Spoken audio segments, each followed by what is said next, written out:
기도하겠습니다. 주님 감사합니다.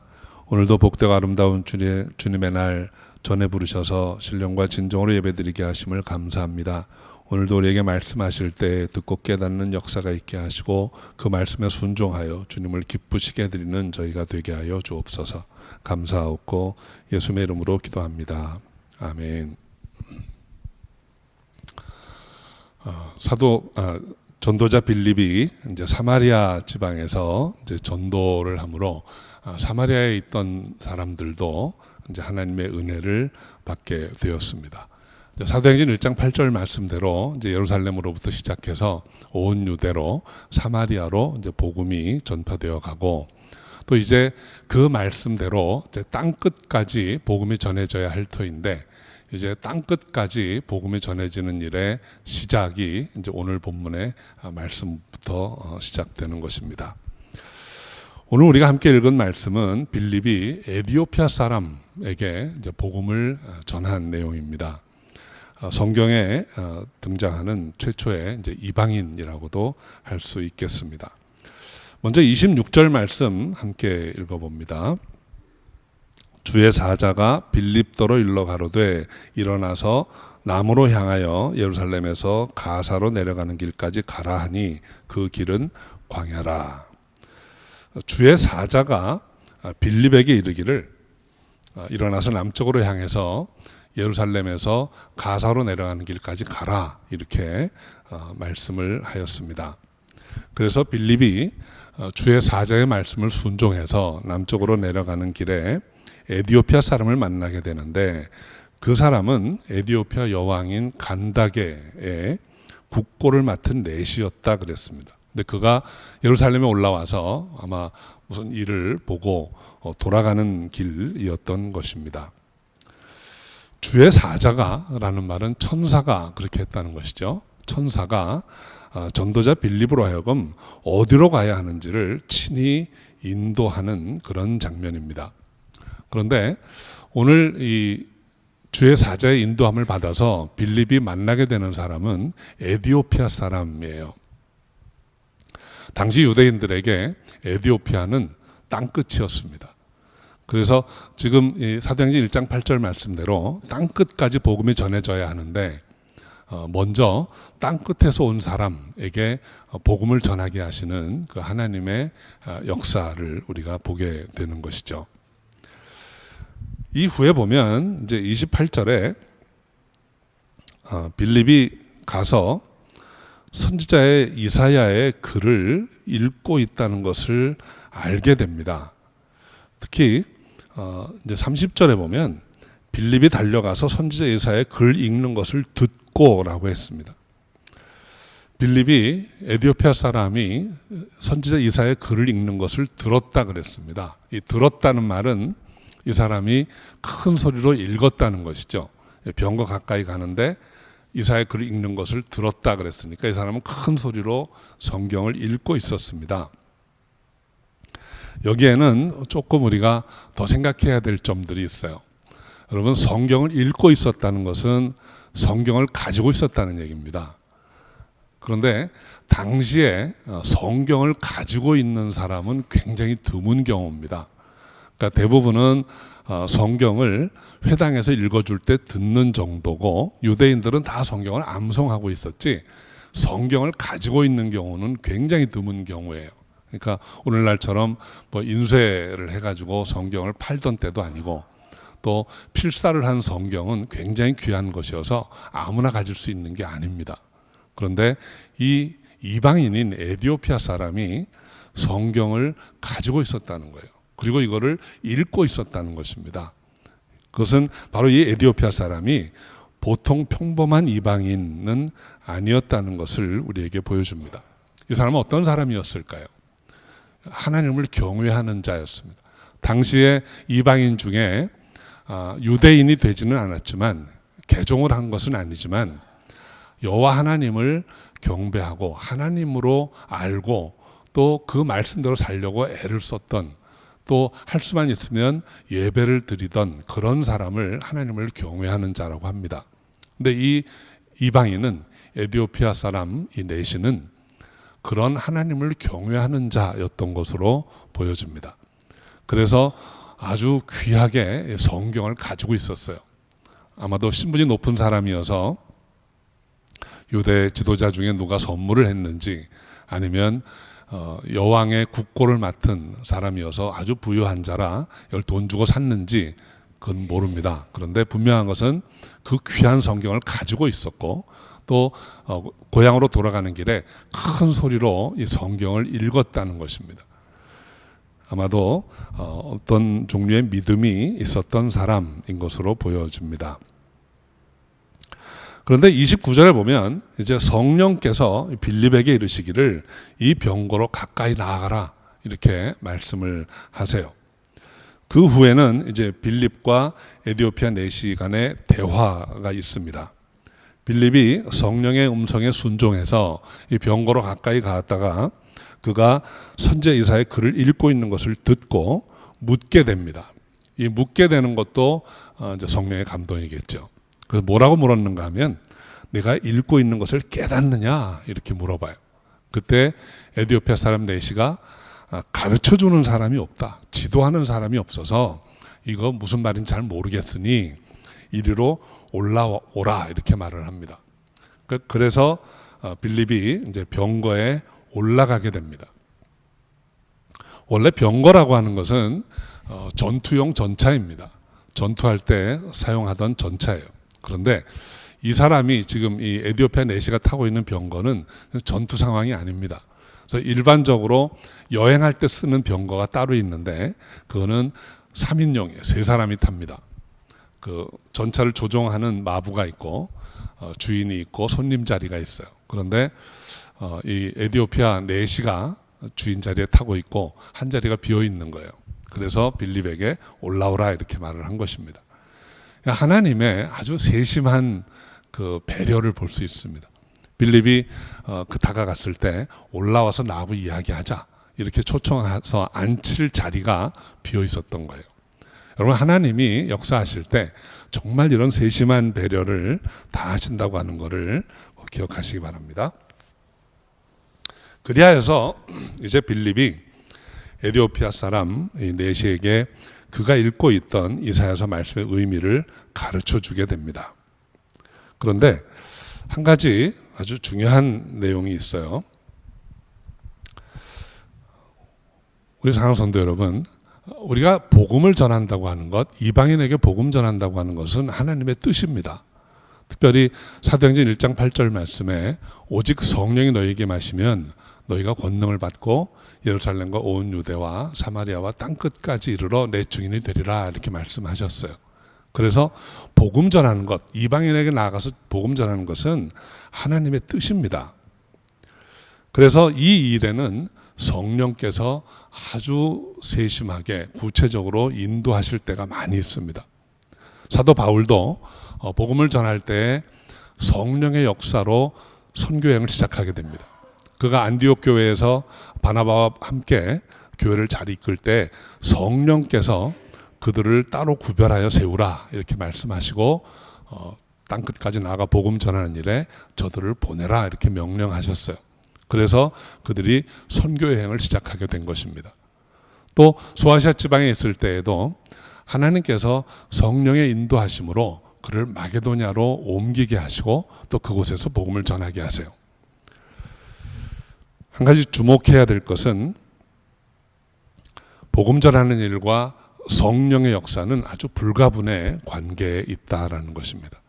또 오늘 본문에서 또 한 가지 우리가 좀 생각해야 될 점은 이전까지는 사도 바울이나 또는 많은 주의 종들이 다수를 상대로 복음을 선포했습니다.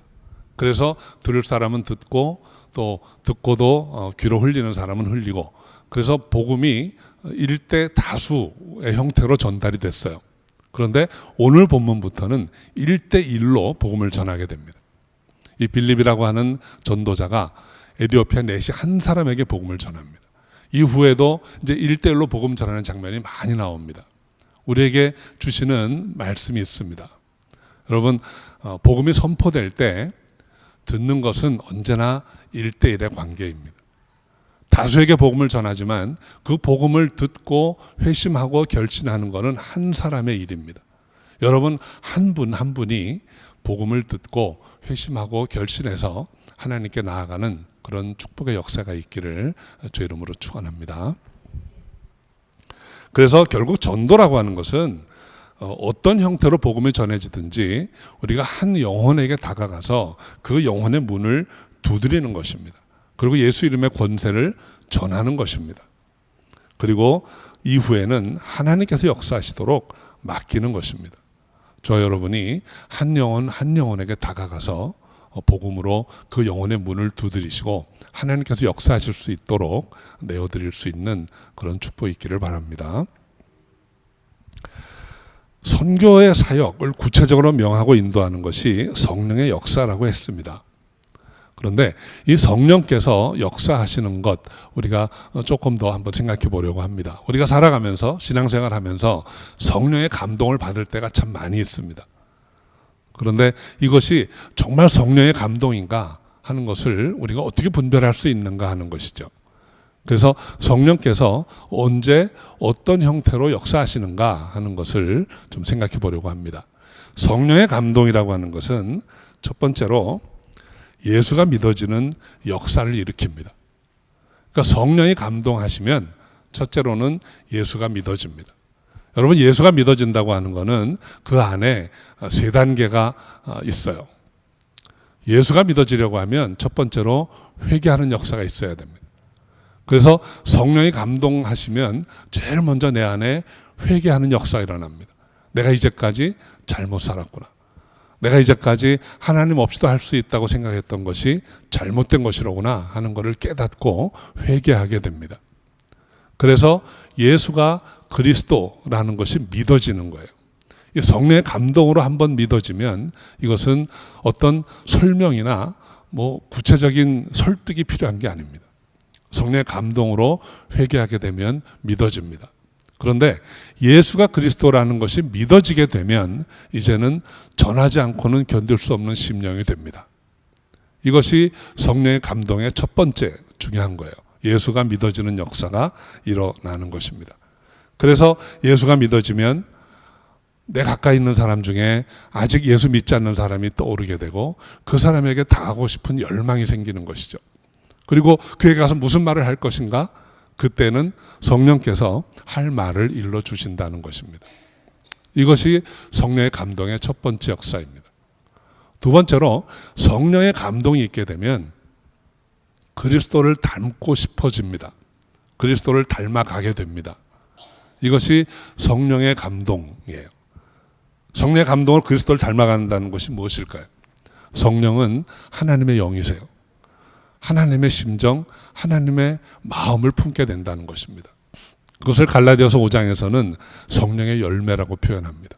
사랑과 희락과 화평과 오래 참음, 자비, 양선, 충성, 온유, 절제 이런 모습이 나타난다는 거예요. 이것이 구체적으로 어떤 걸 의미할까요? 우리가 어떤 형편에 처했을 때, 어떤 상황에 처했을 때 사랑과 희락과 화평과 오래 참음으로 대할 수 있게 된다는 거예요. 그것이 성령의 감동이에요. 무슨 말을 들을 때 관용하게 되고 무슨 말을 들을 때 인내하게 되고 감사하게 되고 사랑으로 품게 되는 것입니다. 이것이 성령의 감동입니다. 그 반대로 어떤 상황이 일어났는데 이거는 내가 가만히 있으면 안 돼. 이건 혼을 내줘야지 하고 분을 품고 야단을 치고 정죄하게 되고 하는 것은 그건 성령의 감동이 아니라는 거예요. 가끔은 정의라는 이름으로 그렇게 분을 내고 정죄하려고 할 때가 있습니다. 그런데 그것은 그리스도의 마음이 아닙니다. 예수님께서 붙들리실 때 베드로가 검을 뽑고 그 앞에서 막 설쳤어요. 그때 주님이 뭐라고 하셨습니까? 너는 내가 하늘에 있는 영들을 명해서 이 일을 바로잡지 못할 줄 아느냐? 다 할 수 있다. 그러나 내가 그렇게 하려고 이 땅에 온 것이 아니다 하는 거예요. 그래서 주님은 묵묵히 십자가를 지고 그들을 품고 마지막까지 용서하셨던 것입니다. 성령의 감동이 임하게 되면 그런 어려운 상황에서도 관용하고 품게 됩니다. 그런 감동이 저 여러분 모두에게 있기를 주의 이름으로 축원합니다. 세 번째로 성령의 감동이 임하게 되면 전도와 선교에 대한 감동을 받게 되는 것입니다. 오늘 많은 인물들이, 사도행전에 나오는 많은 인물들이 그 성령의 감동으로 선교의 일에 참여하고 동참하게 됩니다. 복음을 전하고자 하는 열망이 생기는 것, 성령의 감동입니다. 선교지의 형편을 들으면서 마음이 뜨거워지는 것, 성령의 감동입니다. 선교사님들의 간증을 들으면서 마음이 뜨거워지고 어떻게 도울 수 있을까 하는 마음이 드는 것, 성령의 감동이에요. 혹은 나도 선교지 한번 가버리라 하는 생각이 떠오르는 것, 성령의 감동입니다. 그럴 때 여러분 제어하지 마시고 그 감동 오는 대로 순종하시기 바랍니다. 지금은 그럴 때가 아니야. 지금은 형편이 안 돼.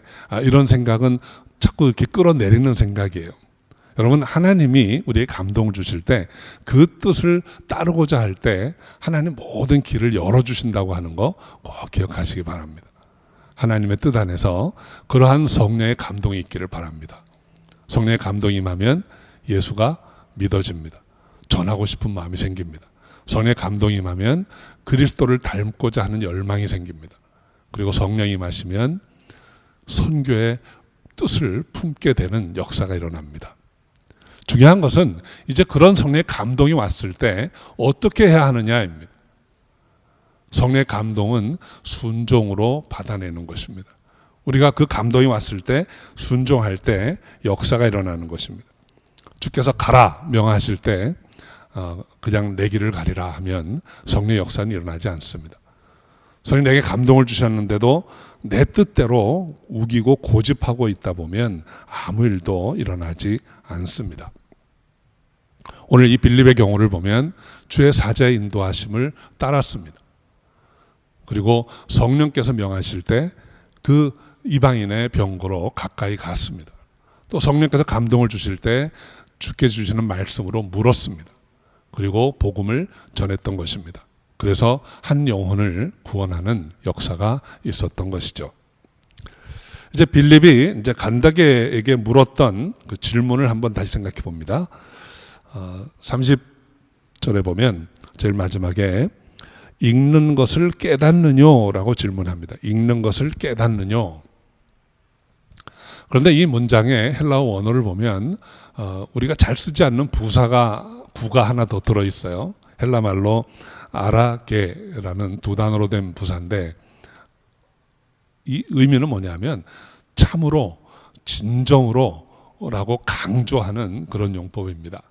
그래서 지금 이 빌립이 이 에디오피아 내시에게 질문한 내용을 다시 풀어보면 이런 것입니다.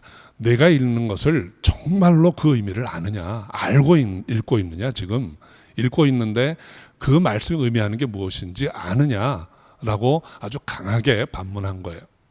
거기에 대해서 이 에디오피아 사람이 인도하는 사람, 지도하는 사람이 없으니 어찌 깨달을 수 있겠는가? 그래서 지도하다라는 말은 소경의 팔을 잡고 이끌어주다, 또는 전혀 무지한 사람에게 깨닫게 하다라는 의미를 가진 단어입니다. 그러니까 내가 읽어도 의미를 알지 못하고 이것이 내게 어떤 의미가 있는지 모르니 당신이 좀 가르쳐 달라, 이렇게 요청을 한 것입니다. 여러분, 성경을 읽어도 그 참 뜻을 깨닫지 못할 때가 참 많이 있습니다.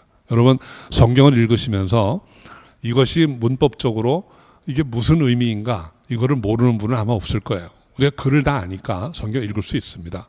그런데 그 성경이 하고자 하는 말씀이 정말 내 인생에 어떤 영향을 주는 것이고 내가 어떻게 하기를 원하는가라는 것을 진정으로 깨닫는 데는 많은 한계가 있습니다. 지금 이 에디오피아 사람이 성경을 읽고 있다는 사실만으로도 이 사람은 대단한 사람이에요. 히브리 말을 읽고 혹은 헬라어 말을 읽고 다 읽을 수 있는 사람이에요. 그런데 나 모르겠다라는 것입니다. 이건 영적인 대화입니다. 그래서 이제 이 에디오피아 사람이 빌립이 질문한 그 의미를 깨닫고 올라와서 나에게 좀 그 구체적인 의미를 가르쳐 달라라고 요청했던 것이죠. 그래서 빌립이 성령의 인도하심을 따라 에디오피아 내시에게 올라가서 말씀을 나누게 됩니다. 32절 35절에 나오는 에디오피아 사람이 읽고 있던 성경 구절은 이사야서 말씀입니다. 이 똑같은 내용이 이사야서 53장에 나와 있는데 이사야서 53장 7절, 8절 말씀 제가 읽어드리겠습니다. 마치 도수장으로 끌려가는 어린 양과 털 깎는 자 앞에 잠잠한 양같이 그 입을 열지 아니하였도다. 그가 곤욕과 신문을 당하고 끌려갔으니 그 세대 중에 누가 생각하기를 그가 산자의 땅에서 끊어짐은 마땅히 형벌받을 내 백성의 허물을 인함이라 하였으리요. 이 에디오피아 사람은 이 이사야서 말씀을 읽으면서 여기에 나오는 도수장으로 끌려가는 어린 양, 털 깎는 자 앞에 잠잠한 양같이 입을 열지 않았던 이 사람이 도대체 누구냐라고 묻고 있는 것입니다. 그런데 우리가 미루어 짐작해 보면 이 에디오피아 사람은 이미 성경을 읽고 있는 사람이에요. 또 성경을 가지고 있는 것으로 보아서 유대 지도자들과도 교분이 있는 사람입니다. 그래서 이 이사야서 말씀을 읽으면서 전혀 문외한이었다라고는 생각할 수가 없어요. 그런데 당시에 유대인들, 랍비들은 이 이사야서 53장 말씀에 나오는 그 어린 양, 잠잠했던 어린 양에 대해서 어떻게 해석을 했는가 하면 대체로 세 가지 해석을 했습니다. 하나는 이사야 자신이다. 또 하나는 이 고난당하는 어린 양이 이스라엘이라는 나라다라고 해석을 했습니다. 그리고 세 번째는 우리가 잘 모르는 어떤 다른 인물이다라고 해석을 했어요. 그런데 오늘날까지도 이스라엘 사람들이 해석하는 것은 2번입니다. 이 이사야서 53장에 나오는 이 고난당하는 어린 양은 이스라엘 나라라는 거예요. 그러니까 이 에디오피아 내시가 이스라엘 가서 볼일을 보고 내려올 때 분명히 유대 지도자들과 교분이 있었고 또 성경을 가지고 온 걸로 봐서 말씀 많이 들었을 거예요. 그런데 다시 읽고 있는데 모르겠다는 거죠. 그러면서 빌립에게 뭐라고 질문합니까? 1, 2, 3번 중에 2번은 빠졌습니다. 1번이냐 3번이냐 하는 거예요. 이게 이사야를 가리키는 것인가 아니면 다른 누구를 가리킬 것인가. 그 에디오피아 사람이 제가 이 성경을 읽어 내려가면서 영적으로 깨어있는 사람이라는 생각이 들었어요. 이스라엘 이야기는 하지도 않습니다. 이것이 이사야인가 아니면 다른 누구인가 라고 물었어요. 거기에 대해서 빌립이 이 글로부터 시작해서 예수 그리스도를 전하였다 그랬습니다. 이 글 이사야서 53장에 나오는 이 어린 양이 바로 예수 그리스도다라는 것을 전하게 됩니다. 사랑하는 성도 여러분, 이것이 증인의 사역입니다. 성경 말씀 어디를 보아도 이것이 예수를 가리킨다라고 하는 걸 분명히 전할 수 있는 것, 이것이 그리스도의 증인의 사역을 하는 것입니다. 빌립은 바로 그 일을 잘 해냈습니다. 이 어린 양이 예수다. 그런데 놀라운 것은 이 에디오피아 사람이 그 말씀을 받았다 그랬습니다. 여러분, 빌립을 인도해 가신 성령께서 이 말씀을 듣는 에디오피아 사람의 마음에도 역사하셨습니다. 성령이 임하시면 귀가 열려서 듣게 됩니다. 성령이 임하시면 마음이 열려서 믿게 됩니다. 그래서 이 에디오피아 사람이 가다가 물 있는 것을 보고 내가 이제 분명히 예수가 그리스도인 것을 알았으니까 이제는 내가 세례 받는데 거리낌이 없다. 이렇게 말씀을 해요. 그리고 세례를 받게 되었습니다. 한 영혼이 하나님께로 온전히 돌아오는 놀라운 역사입니다. 그리고 이 일이 끝나니까 성령이 오셔서 빌립을 다시 인도해서 다른 곳으로 가십니다. 이제 이 영혼은 됐다라는 것이죠. 그리고 빌립은 아소도 지방의 다른 성을 다니면서 다시 복음을 전하게 됩니다.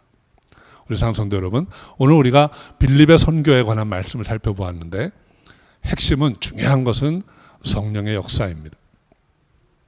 성령께서 우리를 인도하십니다. 우리가 무슨 일을 해야 할지, 어디로 가야 할지.